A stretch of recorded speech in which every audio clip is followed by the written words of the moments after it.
सफेद बालों को काला करना है ना, देन टेक दिस चैलेंज। एक भी बाल आपका सफेद नहीं बचेगा। आई प्रॉमिस कि अगर आप इसे सिर्फ 21 डेज अपने स्कैल्प पे, अपने हेयर पे अप्लाई कर लेते, आपको 80% रिजल्ट मिल जाएगा इन 21 दिनों के अंदर। तो इस DIY में यूज किया गया हर एक इंग्रेडिएंट आपको एक नहीं मल्टीपल बेनिफिट्स देने वाले हैं। आपके जितने भी बाल सफेद होंगे सबको जड़ से काला करके और इस प्रॉब्लम को परमानेंटली फिक्स कर देंगे। तो चलिए वीडियो को स्टार्ट करते हैं। Hi everyone, welcome to my YouTube channel. अगर आप मेरे चैनल पे पहली बार आए हैं तो चैनल को सब्सक्राइब करके बेल आइकन जरूर प्रेस कर लेना। मैं आपके लिए ऐसे ही अफोर्डेबल, बेनिफिशियल एंड अमेजिंग घरेलू नुस्खे लेके आती रहती हूँ जो कि आप सभी के लिए बहुत बेनिफिशियल होते हैं। और इसके अलावा अगर ये वीडियो आपको थोड़ा सा भी पसंद आता है तो वीडियो को लाइक एंड कॉमेंट करके अपना सपोर्ट जरूर शेयर करें। इस वीडियो में जो घरेलू नुस्खा मैं आपके साथ शेयर कर रही हूँ उसे मेरी दादी ने आप लोगों के लिए रिकमेंड किया।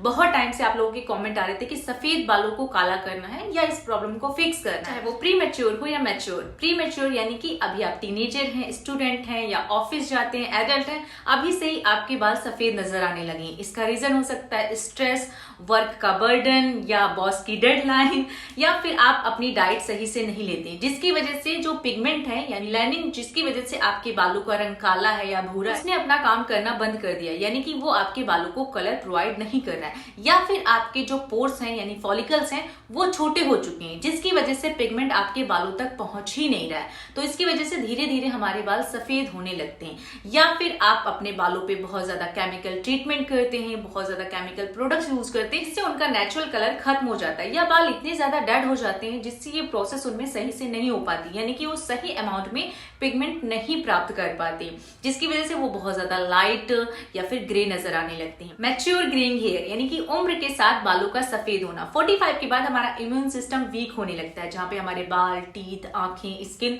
चेंज होने लगता है। तो आप इस प्रोसेस को रोक तो नहीं सकते, लेकिन हाँ आप इसे स्लो कर सकते हो। नेचुरल इंग्रेडिएंट का यूज करके, मुस्कुरा के, खुश रहेंगे तो बहुत सारी प्रॉब्लम खत्म हो जाती है और आपकी उम्र भी ज्यादा हो जाती है। दूसरा, आपको इस DIY को फॉलो करना है। जैसे जैसे आप इसे यूज करते जाएंगे आपके बाल धीरे धीरे करके काले होते जाएंगे। प्री मैच्योर ग्रेइंग हेयर के लिए तो ये परमानेंट इलाज है, बिकॉज एडल्ट में इतनी कैपेबिलिटी होती है कि वो हर प्रॉब्लम को फिक्स कर सकें। तो चलिए आज के इस DIY को प्रिपेयर करना स्टार्ट करते हैं। और इसके लिए हमें पहला इंग्रेडिएंट लेना है कपूर कचरी। हो सकता है आपके यहाँ पे कुछ और इसे बुलाते हो, ये आपको ऑनलाइन आराम से मिल जाएगा या मेडिकल स्टोर पे भी आप कंफर्म कर सकते हैं। अगर आपको इसका पाउडर मिलता है तो आप डायरेक्टली पाउडर परचेज कर लीजिए, या फिर आप इस तरीके से रॉ में भी ले सकते हैं, लेकिन आपको जो भी इजिली मिल जाता है आप वो ले लीजिए। मैंने यहाँ पे 1 बाउल कपूर कचरी लिया है। सबसे पहले मैं इसे मिक्सर में डालूंगी और इसका पाउडर बना लूंगी। ये सफेद बालों को काला करने के लिए और हेयर ग्रोथ को प्रमोट करने के लिए बहुत ज्यादा बेनिफिशियल है। इसके साथ ही बालों में कंडीशनर की तरह भी काम करता है।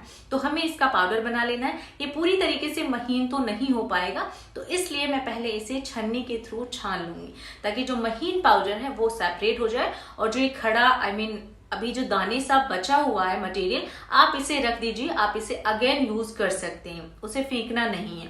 अब हमारा पाउडर यहाँ पे सेपरेट हो चुका है। इसमें से सिर्फ आपको 2 टेबल स्पून कपूर कचरी का इस्तेमाल करना है, बाकी का आप नेक्स्ट टाइम के लिए स्टोर करके रख सकते हो। अब हम इसमें ऐड करने वाले हैं 1 टेबल स्पून भृंगराज पाउडर।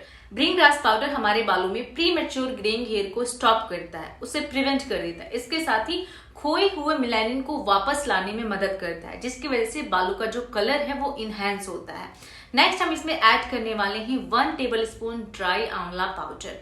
तो आंवला पाउडर के बेनिफिट तो आप जानते हैं कि इसमें विटामिन C भी होता है, जो कि आपके बालों में या आपके स्कैल्प में कोलेजन को बूस्ट करता है, जिससे मेलानिन तो बनता ही है, साथ में हेयर ग्रोथ भी प्रमोट होती है। नेक्स्ट मैं इसमें ऐड करने वाली हूँ 2 टेबल स्पून हिबिस्कस पाउडर। गुड़हल पाउडर में विटामिन A and C होता है। इसके अलावा इसमें एंटीऑक्सीडेंट प्रॉपर्टीज एंड आयरन भी पाया जाता है, जो कि हेल्प करता है मेलानिन की प्रोडक्शन में। अगर आपके स्कैल्प में मेलानिन की मात्रा भरपूर है तो आपको ये प्रॉब्लम होगी ही नहीं। तो उस डिफिशियंसी को कंप्लीट करने के लिए हम यहाँ पे गुड़हल का इस्तेमाल कर रहे हैं। अब हमें इन सभी को पहले स्पून के थ्रू अच्छे से मिक्स कर लेना है। सभी पाउडर को आपस में मिक्स कर दीजिए, मिला दीजिए। अब मैंने यहाँ पे कांच का जार लिया, आप कोई भी डिब्बा ले सकते हो, चाहे प्लास्टिक या फिर कांच का। उसमें हमें ऐड करना है अपना फेवरेट ऑयल। अगर आप बादाम तेल यूज करते हैं तो आप बादाम तेल ले सकते हैं, मस्टर्ड ऑयल या ऑलिव ऑयल या कोकोनट ऑयल ले सकते हैं। मेरा फेवरेट ऑयल कोकोनट ऑयल है। विंटर में मैं मोस्टली नारियल का तेल ही इस्तेमाल करती हूँ, बिकॉज ये बालों और स्कैल्प दोनों को ही अच्छे से हाइड्रेट रखता है। तो सबसे पहले हमें तेल को इसमें फिल कर लेना है। जितना भी आप क्वांटिटी यूज करें, सारी क्वांटिटी आप इस जार में भर दीजिए। उसके बाद हमें इस पाउडर को, जो भी हमने सारा मिक्स मटेरियल बना लिया है, उसको स्पून के थ्रू इसमें धीरे धीरे करके ऐड करना है। एकदम से मत ऐड कर देना, अदरवाइज वो ऊपर ही रहेगा, उसको थोड़ा टाइम लगेगा सेटल होने में। धीरे धीरे करके उसके पार्टिकल नीचे जाएंगे तलहटी में, उसके बाद वो सारे जाके नीचे बैठ जाएंगे। तो इसे अच्छे से शेक करना है ताकि जो भी मटेरियल है, जो भी पाउडर है, वो तेल में अच्छे से मिक्स हो जाए। और अब हमें इसे करीब 24 आवर के लिए ऐसे ही रख देना है, यानी कि पूरा एक दिन एक रात इसे ऐसे ही रहने दीजिए। दूसरे दिन जब आप उठेंगे तो देखेंगे सारा जो भी पाउडर है वो नीचे तलहटी में बैठ चुका है। एक बार और इसे अच्छे से शेक कर दीजिए। अब हमें एक इस तरीके से कपड़ा इस्तेमाल करना है, आप कॉटन दुपट्टा भी यूज कर सकते हो। इसके थ्रू हमें इस ऑयल को फिल्टर करना है। नया दुपट्टा नहीं यूज करना है, पुराना ही कोई लेकिन साफ कपड़ा यूज करें, जिसके थ्रू आपको इसे छानना है। जब आप इसे पूरा फिल्टर कर लेंगे तो आपका जो भी ऑयल है वो सारा सेपरेट हो जाएगा।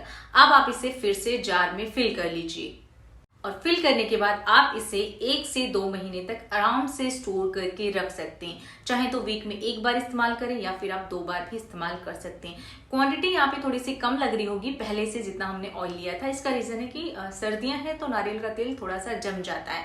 अब आप चाहें तो इसे किसी भी बाउल में सेपरेट करके डायरेक्टली ही अपने बालों पे और स्कैल्प पे अप्लाई कर सकते हैं, लेकिन मैं थोड़ा सा आपको रिकमेंड करूंगी कि आप इसे हल्का सा हॉट कर लीजिए। अगर आप हॉट ऑयल से अपने बालों पे मसाज करते हैं या अपने बालों पे अच्छे से ऑयलिंग करते हैं तो इससे आपका जो स्ट्रेस है वो तो कम ही होता है, साथ में पोर्स आपके या आपके फॉलिकल्स स्टिमुलेट होते हैं, तो हेयर ग्रोथ तो अच्छी होती है, साथ में हेयर फॉल भी कंट्रोल रहता है। इसके साथ ही जो भी न्यूट्रिशन है वो आपके रूट्स में अच्छे से अंदर तक जाता है।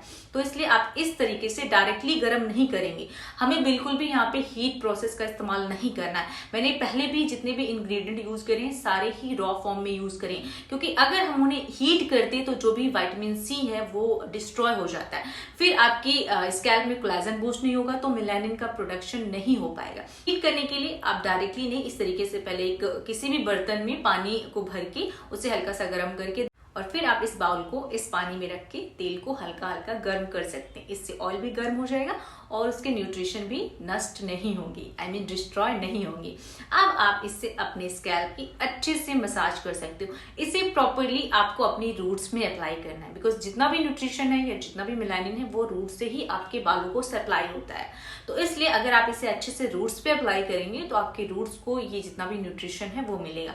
तो स्कैल्प पे पहले अच्छे से अप्लाई कर लीजिए। वैसे भी जब आप ऑयलिंग करते हैं तो स्कैल्प की अच्छे से मसाज करते हैं, फिंगर टिप्स का यूज करते हैं, जिससे हमारा स्ट्रेस कम होता है, हेयर जो फॉलिकल्स हैं वो स्टिमुलेट होते हैं, हेयर ग्रोथ भी अच्छी होती है। तो इसलिए पहले आपको अपने स्कैल्प पे अच्छे से इस ऑयल के थ्रू मसाज करनी है। उसके बाद लास्ट में आप चाहें तो थोड़ा बहुत ऑयल अपने बालों पे भी अप्लाई कर सकते हैं, ताकि बाल अच्छे से नरिश हो जाएं, बालों की जो ड्राई एंड डैमेज हालत है वो अच्छे से रिपेयर हो जाए, बालों में हाइड्रेशन ऐड हो जाए।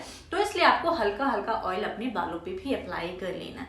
तो अच्छे से पूरे स्कैल्प एंड हेयर को कवर करने के बाद आप चाहें तो इससे पूरी रात भी ऐसे अपने बालों पे रहने दे सकते हैं, अगर आपको ऑयल सूट करता है। अगर आपके पास ज्यादा टाइम नहीं है, आप ज्यादा ऑयलिंग नहीं करते हैं, तो आप इसे सिर्फ 1 से 1.5 घंटे के लिए अपने बालों पे ऐसे ही रहने दीजिए। विंटर सीजन है तो आपको बन या ब्रेड बनाने की जरूरत नहीं है और स्वेटिंग तो होगी नहीं, तो इसलिए 1.5 घंटे तक अपने बालों को ऐसे ही रखने के बाद आप अपने फेवरेट शैम्पू से अपने बालों को वॉश कर सकते हैं और टॉवेल से हल्का हल्का वाइप करके और ड्राई होने के बाद उन्हें कॉम्ब कर सकते हैं। तो इस तरीके से आप इस DIY को 21 डेज तक यूज करके देखिए, आपके बालों का कलर भी इनहेंस होगा। अगर आपके बाल फेड नजर आते हैं या भूरे भूरे नजर आते हैं तो वो भी डार्क नजर आने लगेंगे। इसके साथ ही ये आपके डैमेज हेयर को रिपेयर भी करेगा, क्योंकि जब आप ज्यादा केमिकल प्रोडक्ट यूज करते हैं या कलरिंग करवाते हैं तो बालों की हालत हद से ज्यादा खराब हो जाती है, बाल जड़ से लेके टिप तक कमजोर हो जाते हैं। तो उस हालत को भी अच्छे से रिपेयर कर देगा, साथ में आपके बालों की इस प्रॉब्लम को जड़ से खत्म करेगा, यानी कि आपके बालों को जड़ से काला करेगा और धीरे धीरे करके आपकी ये प्रॉब्लम परमानेंटली फिक्स हो जाएगी। तो इस तरीके से आप इस DIY को वीक में 2 बार अपने बालों पे इस्तेमाल कर सकते हो। ये बहुत ही इफेक्टिव ऑयल है, आप इसके इंग्रेडिएंट को खुद ही रीड कर सकते हो, उनके बारे में सर्च कर सकते हो और आप इसे अप्लाई करके देखना, आपको रिजल्ट जरूर मिलेगा। तो आई होप कि वीडियो आपके लिए बेनिफिशियल हो। आपको मेरा ये एफर्ट थोड़ा सा भी पसंद आए तो वीडियो को लाइक जरूर कर देना, कमेंट करके बताना कि वीडियो कैसा लगा, अपना टॉपिक शेयर कर सकते हो। इसके साथ ही वीडियो को शेयर कर देना, चैनल को सब्सक्राइब कर लेना। Thanks to watch full video, love you और बाय बाय, टेक केयर।